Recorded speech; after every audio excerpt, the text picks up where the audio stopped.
You're watching Drakewing Gaming. Enjoy the video.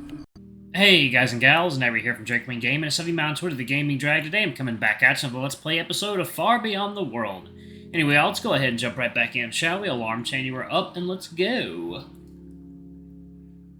Oh lord, which one was it? Was it that one? I think it's that one. This is quality work. Ranok pokes at one of the mannequins sporting an imposing but light-looking armor set. You fucking betcha, she laughs. This is the finest leather armor money could buy. I supplied the town's watch, Ambister's personal guards, and even grokky entertainers. That's impressive. I nod, even though I'm not sure what any of that means. Well, apart from the town's watch. I'm called a master leatherworker for a damned reason. How much do you charge for it? Ranok bops his head at the mannequin, but she just shakes hers. This piece ain't for sale. Made it to order, but a similar one? I guess 3-4 talents. That, of course, is without the embellishments and dependent on the quality of leather you want. What if we provide the leather? He proposes idly, and the female looks at him in confusion. Who's we? I'm here on a diplomatic mission. I want to secure trade rights to buy supplies for my tribe. And which tribe would that be? Tiernan itself. Ho! Someone's having trouble sleeping because of their northern neighbor. She laughs, and I look at her with surprise. You know about Vortigern? Know about him. I grew up near the border with Gul'diran. But even if I didn't, the entire Heartland's abuzz with that wolf. As much as I can appreciate your plight, I'm afraid I won't be doing business with you. Why is that? Ranok stops admiring her wares and looks at her in surprise. First, I doubt you'll secure anything... Oh, one second, yo. Did I... Okay. No, I wasn't timing it. Damn it. Okay. Let me, cheat real quick, y'all.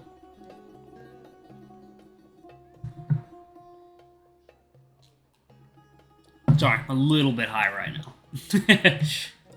I'm being silly. Alright. First, I doubt you'll secure anything with Ambister. Ambister?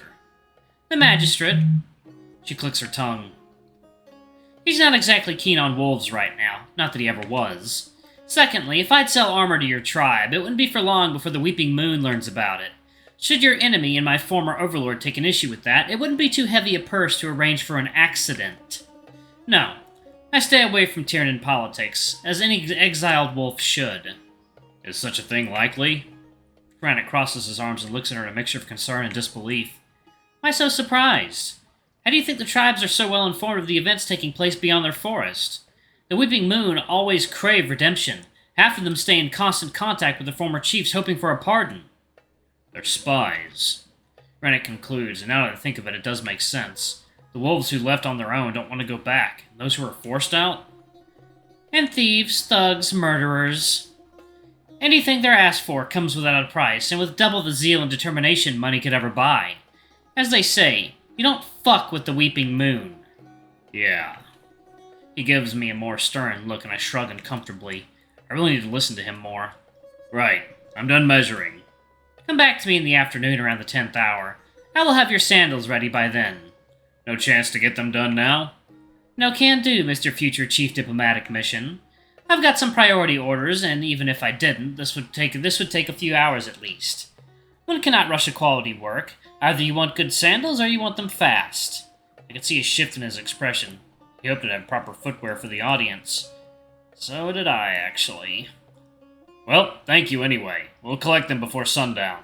Sure thing. Oh, and good luck with Ambister. Luna knows you'll need it. Ranok nods in gratitude, and with that guides me to the exit. As we walk back towards the market, I drag my feet a little, trying to readjust to my improvised burlap shoes. Ranok seems to be deep in thought. Can I blame him? The conversation took a rather heavy turn. But at least now I can be more mindful of the magnitude of the burden he carries. He wants his people to change for better, and for better or worse, he's the only insurance of that change ever happening. As flawed as he might be, I have no doubt in my heart he truly is the best suited for the job. Before I saw his position as that of privilege. Now, it seems more like a curse. As Sloane said it, he's one unlucky wolf. You okay? I mutter softly, drawing his attention. Yeah, it's just a shame to see such talent wasted. Well, not wasted, I smirk. She seems to be flourishing here. You should be flourishing at home, praised and respected by your own people, not foreigners.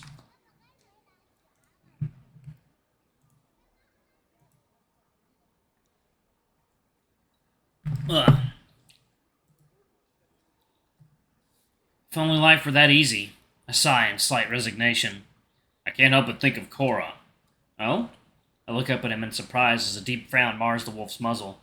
You two? Made that connection? How couldn't I? Their situation is almost identical. Doesn't Cora have an intended? She does. He groans painfully.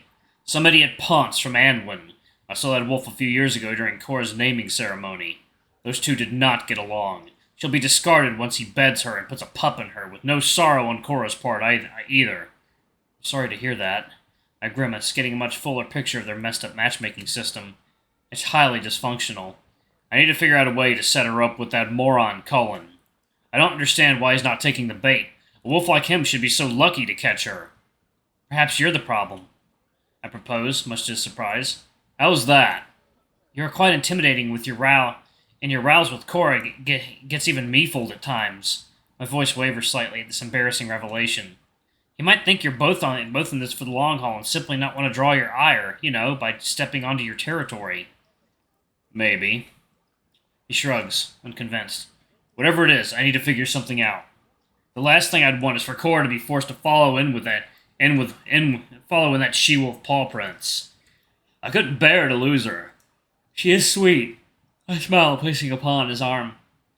I'm sure we'll figure out something. Besides, Cora's more resilient than you give her credit for.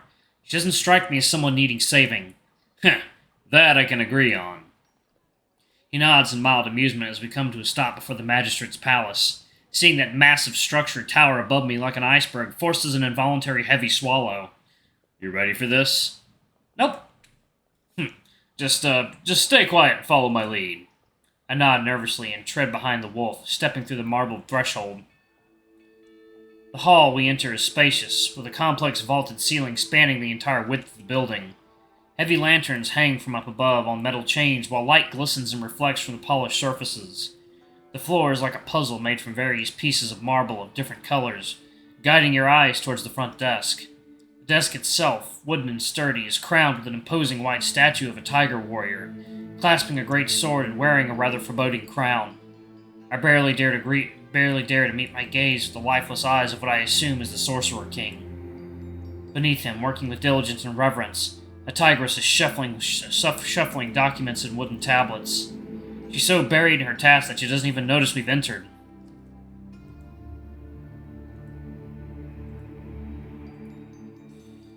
Why would she? We're but a speck of dust floating in the sheer scale of this lobby.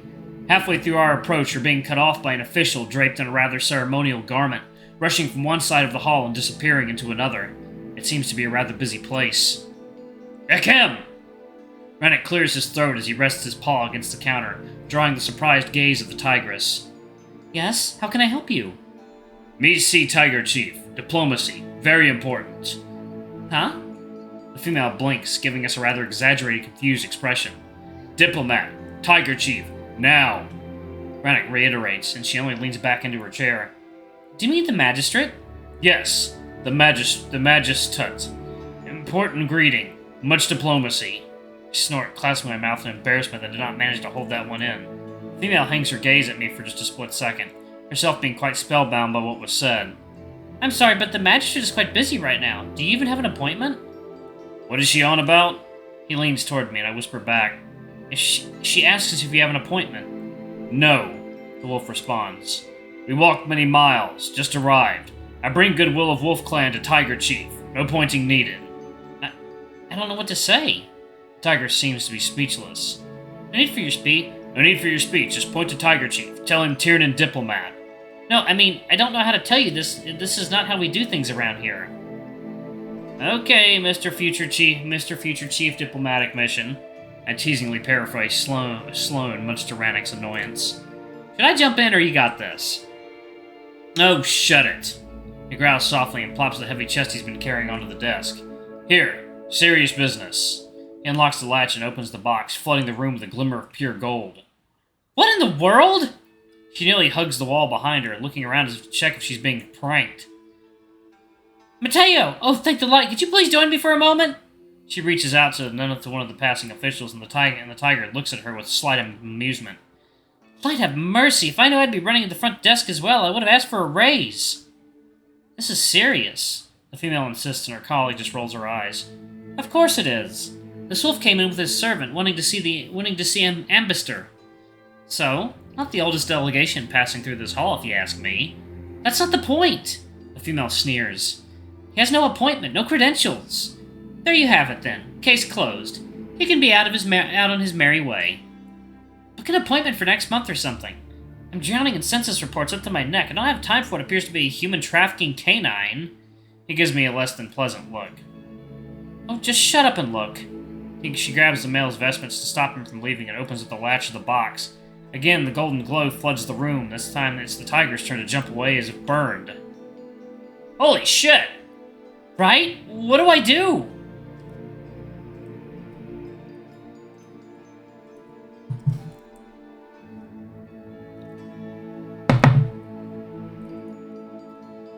What do you mean, what do I do? Is your head on backwards? Send him up! But Ambister's in a meeting. There's a wolf in here from Tiernan with what appears to be at least 60 pounds of gold. If you want to send him out through that door, you're insane, girl. This conversation never happened. Don't mix me up in your fuck-ups. I've enough of my own, thank you very much. Fuck. She groans as her colleague takes his theatrical leave, much to Ranok's amusement. He sneaks a discreet glance of satisfaction and triumph, signaling to me that he won. For now, Fluff, for now. It's not that hard to get your way with bureaucracies when you flash them with a chest full of gold. What is your name? Ranok, son of Vanek, son of Varric, Tiernan tribe. Right, if you please go and take a seat, I will see what I can do. She points to one of the far-off benches, and reluctantly Ranok follows the instructions. We sit down, with me continuously struggling to contain stray chuckles at the exchange, much to Ranok's dismay. I'm enjoying this switcheroo way more than I should. We don't have to wait long. As within moments the tigress is calling us back, somehow managing to confirm an audience without ever leaving her spot. His Excellency has graciously decided to grant you an audience, but I'll need you to leave your weapons here. She smiles awkwardly, nodding towards Ranok's rather imposing gear. You'll be able to collect it from this desk once your business is concluded. I can see the wolf is not exactly keen on the idea, but I simply shrug and nod towards the receptionist. It's a fair request. Alright, y'all, I'm actually gonna... Oof. Hot. I'm actually going to pause it right there. Thank you all so much for watching. Don't forget to like, comment, subscribe, ring that notification bell, and check out our Patreon if you can. It always helps. Anyway, I love you all, and I'll see you all in the next video. Bye-bye!